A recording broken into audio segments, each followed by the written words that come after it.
Dear viewers of Black Horror Stories, welcome to the new tale.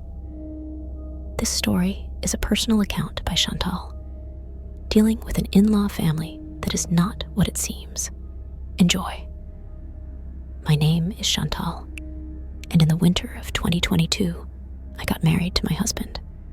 We are from India, so our marriage had to be conducted traditionally. It starts with the legal registration of the marriage, and a week later, the ceremony takes place. The ceremony, the traditional wedding, involves various rituals, and we began by bringing the bride to the maro. The maro is the wedding altar, and my father and brothers accompanied me to officially give me away to my groom. The hall was filled with family and friends. I sat separately in a room with my cousins, who looked at me with admiration. While everyone around me was happy and couldn't wait for the ceremony, my heart was crying. I cried because after today, I would be living with my husband, far away from my family. My heart also cried because my legal marriage didn't go as planned. It started as a romantic day, getting dressed up, styling my hair, putting on the wedding dress, saying, "I do," exchanging rings, sharing the first kiss, and having a family dinner. All were fantastic. Sounds beautiful, right? It ended in drama.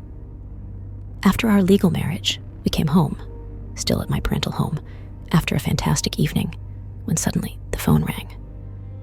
My brother answered and shouted across the room, "Dad, it's Amir's father. He urgently wants to talk to you." I was startled by my brother's tone and listened attentively to what he had to say. My father put the phone on speaker, and after saying hello, Amir's father started hurling terrible insults at my father, mother, and grandparents with the most dreadful words. I didn't know what was happening, but I was angry. I called Amir and told him that I wanted nothing more to do with him and his family. If your parents can be so disrespectful to my family, I don't want any part of it. Amir was shocked by my decision and said he was on his way to discuss it. He ended with, "Please don't cancel anything. I love you." After 2 hours, he stood at the door with his mother. I said, "I don't understand why your father is behaving like this." He also didn't know why his father was behaving that way. Amir begged me not to cancel the wedding, promising to take care of me and that I wouldn't regret it. His mother looked at me from a corner of the room and said nothing. Suddenly, she stood up and said, "Don't worry, Shantal. Amir will take good care of you." I decided not to cancel the wedding, and that brings us back to where the story began, the traditional wedding day. Before we continue, please press the like button. This helps us grow. Let's continue. There I sat, waiting to be escorted to the maro. After the groom's rituals were performed by the priest, my family escorted me to the maro. Here, the priest completed all the wedding rituals. Then came our first dance. Amir held me tightly and sang in my ear, and we spent the rest of the evening dancing with family and friends. The moment of saying goodbye to my parents, brother, and family was tough. As mentioned, I was now moving far away. I had never seen my father cry, but as I was carried out of the hall in a dolly, traditional bridal palanquin, I looked at my family and saw tears in everyone's eyes. People, was this a sign that I should have stopped? The story only gets worse from here. After a 2-hour drive, we finally arrived at my new home, and Amir helped me out of the car. His mother and sisters were at the door and ran to him. I wasn't looked at, and the first thing his mother said to me was, "Shantal, where's that box with all the gifts and envelopes?" I pointed to the car because it was still in there, and she grabbed it and said, "Give this to me." I never saw that box again, and once inside the house, I stood shyly in the hallway. It was all new to me. His mother looked at me and said, "I don't need to show you the house and the family, because you will slowly get to know everyone, and you'll have to discover the house yourself." A week later, my mother-in-law came with my sisters-in-law to visit. She mentioned that she and my father-in-law were leaving for Africa for a vacation the next day. They had planned this well before the wedding, so they couldn't be with us during the first weeks. I didn't mind, because there was no connection between me and my mother-in-law. I spent the rest of the evening chatting with my sisters-in-law when my mother-in-law suddenly stood up and asked Amir, "May I see your home? Perhaps I can bring some beautiful things from Africa for you." Amir said, "Mom, there's the lady of the house. Ask Shantal to show you around." Before I could say anything, she stood up and said, irritated, "Forget it. It's not necessary." I tried to keep the peace and asked if she wanted something to eat or drink, but nothing was good anymore.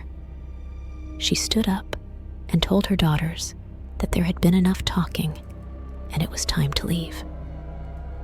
The next day, my in-laws left for Africa, and we didn't go to the airport because my mother-in-law had indicated that she didn't want that.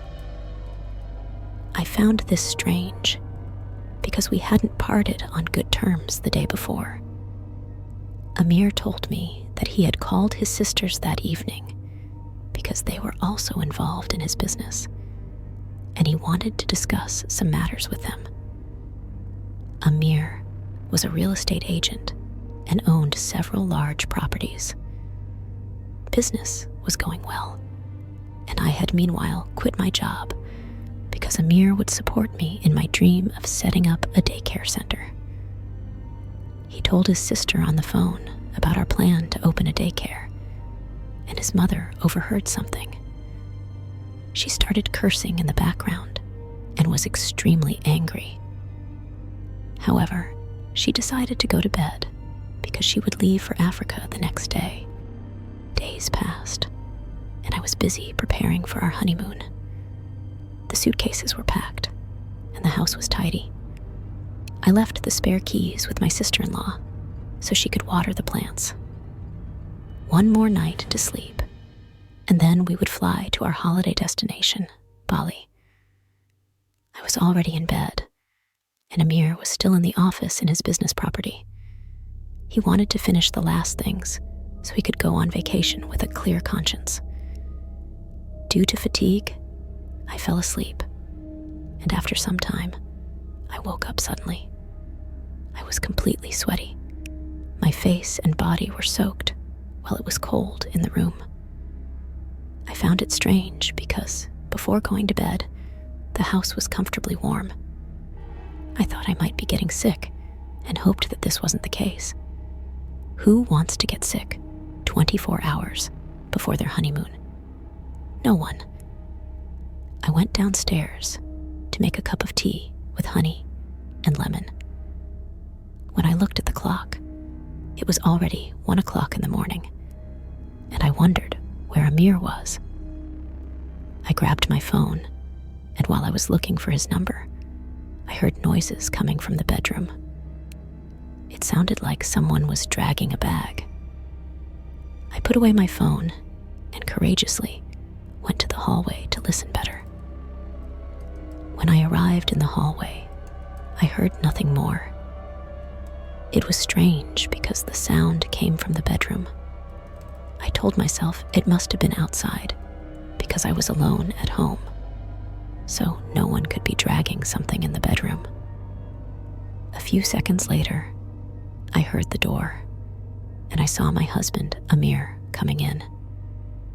He asked me what was going on, but I decided not to say anything. We then went to bed together and fell asleep. I was in a deep sleep when suddenly I heard Amir screaming. I woke up and looked at him, seeing that he was all sweaty. I asked Amir what was going on, and he told me breathlessly that he felt something slowly approaching him. It was a black shadow, and as it got closer, his body became stiff, and he couldn't do anything. He tried to open his eyes, to turn around, to scream, but he couldn't do anything. Amir said, "Shantal, it didn't look like a dream. It felt real, Shantal. It felt real." I said, "Darling, it's just a dream. Invoke the name of God, and nothing will come to you." And we went back to sleep. A few hours later, our alarm went off, and we left to the airport for our honeymoon. We were excited, but not prepared for what was to come. Amir's parents didn't leave for Africa for no reason, and we would soon find out. But I'll tell you more about that in the next part of the story.